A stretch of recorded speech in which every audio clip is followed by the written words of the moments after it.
Champions trophy কিন্তু আজকের থেকে শুরু হতে চলেছে 19 ফেব্রুয়ারি আজকের, এবং পাকিস্তান এবং নিউজিল্যান্ডের মধ্যে কিন্তু ওপেনিং ম্যাচ হবে। এবং নানান জনে কিন্তু নানান ওপিনিয়ন দিচ্ছে যে 4 সেমিফাইনালিস্ট কারা কারা হবে, কোন কোন টিম হবে। তো নানান জনে কিন্তু নানান ওপিনিয়ন দিচ্ছে।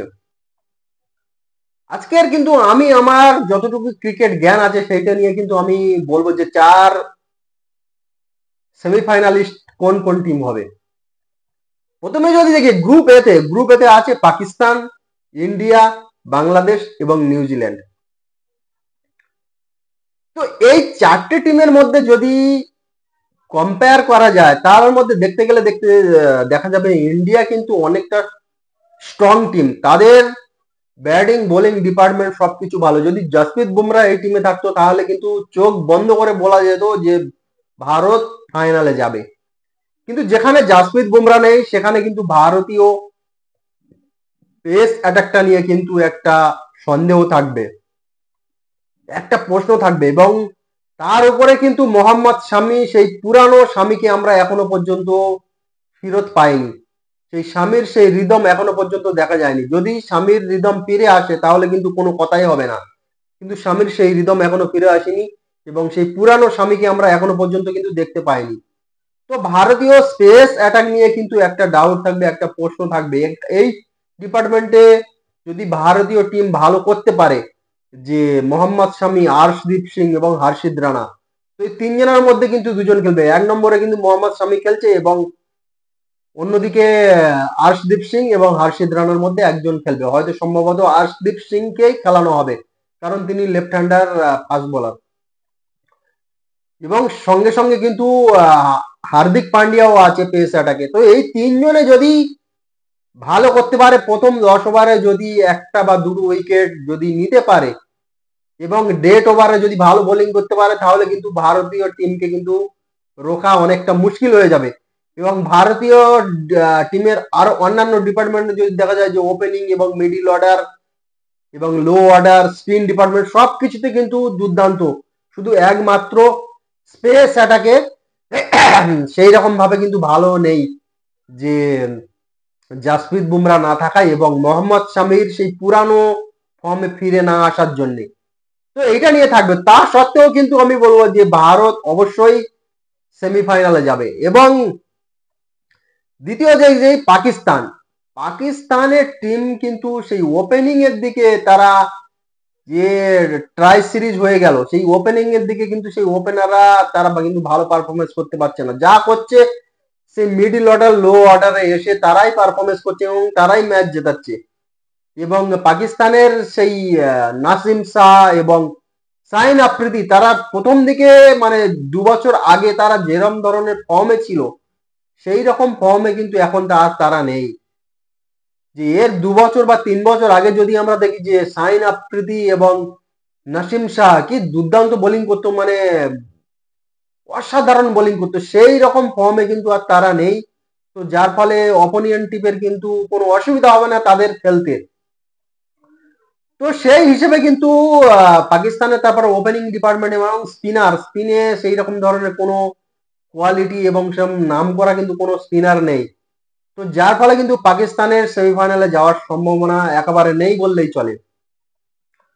অন্যদিকে যদি দেখা যায় বাংলাদেশকে নিয়ে অলরেডি বিশ্ব ক্রিকেটের যারা লেজেন্ড আছে, রিকি পন্টিং, এবি ডিভিলিয়ার্স থেকে শুরু করে মানে রবি শাস্ত্রী, সবাই কিন্তু অলরেডি বলে দিয়েছে যে বাংলাদেশের কোনো সম্ভাবনা নেই, বাংলাদেশ কোনো ম্যাচই জিততে পারবে না। যে বাংলাদেশ 3টে ম্যাচ খেলবে, সেই 3টের মধ্যে কোনোটা ম্যাচ জিততে পারবে না, তো তাদের সেমিফাইনালে যাওয়ার কোনো সম্ভাবনা নেই। তারা সেই যেই তিমিরেই ছিল সেই তিমিরেই আছে, তারা কিন্তু এখনো কোনো ইমপ্রুভ করতে পারেনি তাদের ক্রিকেটটাকে।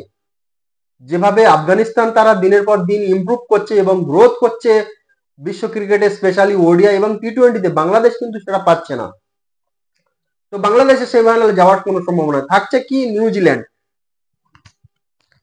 নিউজিল্যান্ডের টিম কিন্তু অসাধারণ টিম। তাদের bowling, spin attack, fast bowling attack এবং ব্যাটিং সব দিক থেকেই কিন্তু তারা অসাধারণ এবং দুর্দান্ত কিন্তু তারা পারফরমেন্স করছে। এবং যে ট্রাই সিরিজ হলো পাকিস্তানের মাটিতে, সেখানেও কিন্তু তারা চ্যাম্পিয়ন হয়েছে।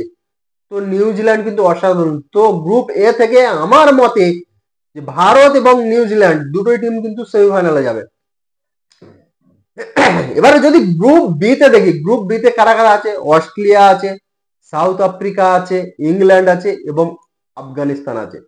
তো প্রথমে অস্ট্রেলিয়া দেখি, যে অস্ট্রেলিয়ার কিন্তু একেবারে 7 থেকে 8 জন প্লেয়ার কিন্তু ইনজুরির কারণে তারা চ্যাম্পিয়ন্স ট্রফি থেকে কিন্তু আউট হয়ে গেছে। তাদের পুরো বোলিং লাইন আপ, যে ফার্স্ট বোলিং লাইন আপটা পুরো কিন্তু চ্যাম্পিয়ন্স ট্রফি থেকে তারা আউট হয়ে গেছে। মিচেল স্টার্ক, হেজেলউড, তারপরে মিচ মার্স, স্টয়নিস, মানে পুরো আধা অস্ট্রেলিয়া যে প্লেইং ইলেভেনে যদি দেখা যায় যে আধা অস্ট্রেলিয়ার টিম কিন্তু তারা ইনজুরির কারণে চ্যাম্পিয়ন্স ট্রফি থেকে আউট হয়ে গেছে। এবং তারা শ্রীলঙ্কার মাটি থেকে ওডিআই সিরিজ খেলে গেছে, সেখানে শ্রীলঙ্কা একেবারে তাদের নাস্তানাবুদ করে দিয়েছে অস্ট্রেলিয়াকে। তো সেই হিসেবে কিন্তু অস্ট্রেলিয়ার কিন্তু সেমিফাইনালে যাওয়ার কোনো সম্ভাবনা নেই।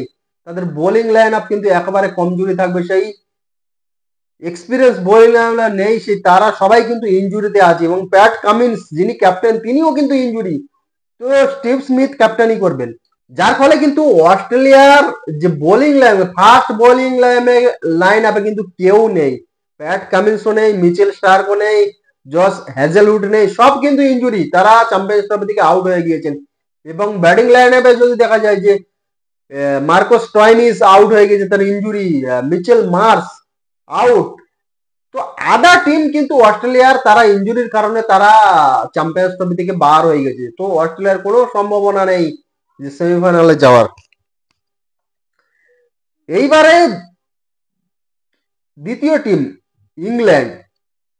ইংল্যান্ডের কিন্তু টিম অনেক ভালো আছে, অনেক নামকরা প্লেয়ার আছে এবং তাদের ব্যাটিং লাইন আপে কিন্তু খাতায় কলমে দেখলে কিন্তু অনেক ভালো ভালো প্লেয়ার আছে, কিন্তু তারা সেইভাবে পারফরমেন্স কিন্তু করতে পারছে না। যে ভারতের মাটিতে ভারতের বিরুদ্ধে 3টে ওডিআই সিরিজ খেললো, সেখানেও কিন্তু তারা সেইভাবে কিন্তু পারফরমেন্স করতে পারেনি। এবং তাদের একটা মুশকিল যে যে এশিয়া কন্ডিশনে হলে কিন্তু স্পিনাররা কিন্তু সাহায্য পায়, তারা কিন্তু সেই রকম ধরনের স্পিনার একমাত্র আদিল রশিদকে ছাড়া কিন্তু আর কোনো স্পিনার তাদের টিমে নেই। তো যার ফলে যেখানে ভারত 3টে স্পিনার নিয়ে খেলবে বা অন্যান্য টিম 2 থেকে 3টে স্পিনার নিয়ে খেলবে, সেখানে ইংল্যান্ডের কাছে মাত্র একটা কোয়ালিটি স্পিনার আদিল রশিদ। তো এইটা নিয়ে কিন্তু তাদের ভাবনা চিন্তা করতে হবে যে অ্যাটলিস্ট আর একটা স্পিনার নিয়ে যদি খেলানো যায় তাহলে কিন্তু তাদের জন্য সুবিধা হবে, কিন্তু তারা সেটা করছে না। তারা 4টে ফাস্ট বোলার এবং একজন স্পিনার নিয়ে খেলাচ্ছে এবং লিভিংস্টন পার্ট টাইম স্পিনার হিসেবে তাকে ইউজ করা হচ্ছে। তো তাদের কিন্তু একটা থাকতে পারে যে এইগুলো কিন্তু তাদের অসুবিধায় ফেলবে। এবং তাদের ব্যাটসম্যান যারা আছে তারা কিন্তু সেই রকম ধরনের ফর্মে নেই এবং সেরকম ধরনের পারফরমেন্স করতে পারছে না। তো তাদের যাওয়ার সম্ভাবনা কিন্তু 50-50 আমি রাখছি, যে 50-50 যেতে পারে, নাও যেতে পারে। এবারে দেখি যে সাউথ আফ্রিকা। সাউথ আফ্রিকা কিন্তু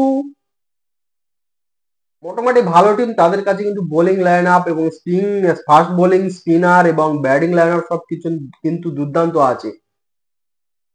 এবং তাদের পারফরমেন্স মিডল অর্ডারের যে দুর্দান্ত পারফরমেন্স করছে, তাদের কিন্তু একটা সম্ভাবনা থাকবে যে সেমিফাইনালে যাওয়ার। এবং সাউথ আফ্রিকা, গ্রুপ বি থেকে সাউথ আফ্রিকা যাবে আমার অপিনিয়ন অনুযায়ী, যে সাউথ আফ্রিকা যাবে। এবং অন্যদিকে যদি দেখি আফগানিস্তান, আফগানিস্তান কিন্তু এই মুহূর্তে দুর্দান্ত ক্রিকেট খেলছে, ওডিআই টি20 সবকিছুতে কিন্তু তারা দুর্দান্ত। একমাত্র টেস্টেতে সেই রকম ধরনের পারফরমেন্স করতে পারছে না, কিন্তু ওডিআই টি20তে দুর্দান্ত পারফরমেন্স করছে। এবং তাদের বোলিং স্পিন অ্যাটাক তো একেবারে ওয়ার্ল্ড ক্লাস স্পিন অ্যাটাক, তো সেইটা নিয়ে কোনো কথাই হবে না। তো আমার মতে কিন্তু আফগানিস্তানের সেমিফাইনালে যাওয়ার একটা সম্ভাবনা থাকছে। তো গ্রুপ বিতে সাউথ আফ্রিকা, এবং যদি একটা হয়তো বড় অঘটন হতে পারে যে আফগানিস্তান সেমিফাইনালে যাচ্ছে, কারণ টি20 ওয়ার্ল্ড কাপে আমরা দেখেছি আফগানিস্তান সেমিফাইনালে গিয়েছে। তো চ্যাম্পিয়ন্স ট্রফিতেও কিন্তু একটা মিরাক্কেল হয়তো হতে চলেছে যে আফগানিস্তান সেমিফাইনালে যাবে। এটা কিন্তু আমার ওপিনিয়ন যে সাউথ আফ্রিকা এবং আফগানিস্তান সেমিফাইনালে যেতে পারে গ্রুপ বি তে। তো এই 4টে টিম, যে গ্রুপ এ তে ইন্ডিয়া নিউজিল্যান্ড এবং গ্রুপ বি তে সাউথ আফ্রিকা এবং আফগানিস্তান, এই 4টে টিম কিন্তু আমার যে ক্রিকেট নলেজ আছে এবং যতটুকুনি আমার জ্ঞান আছে ক্রিকেট নিয়ে, সেই অনুযায়ী কিন্তু আমি বলছি যে এই 4টে টিমের কিন্তু সেমিফাইনাল যাওয়ার সম্ভাবনা আছে।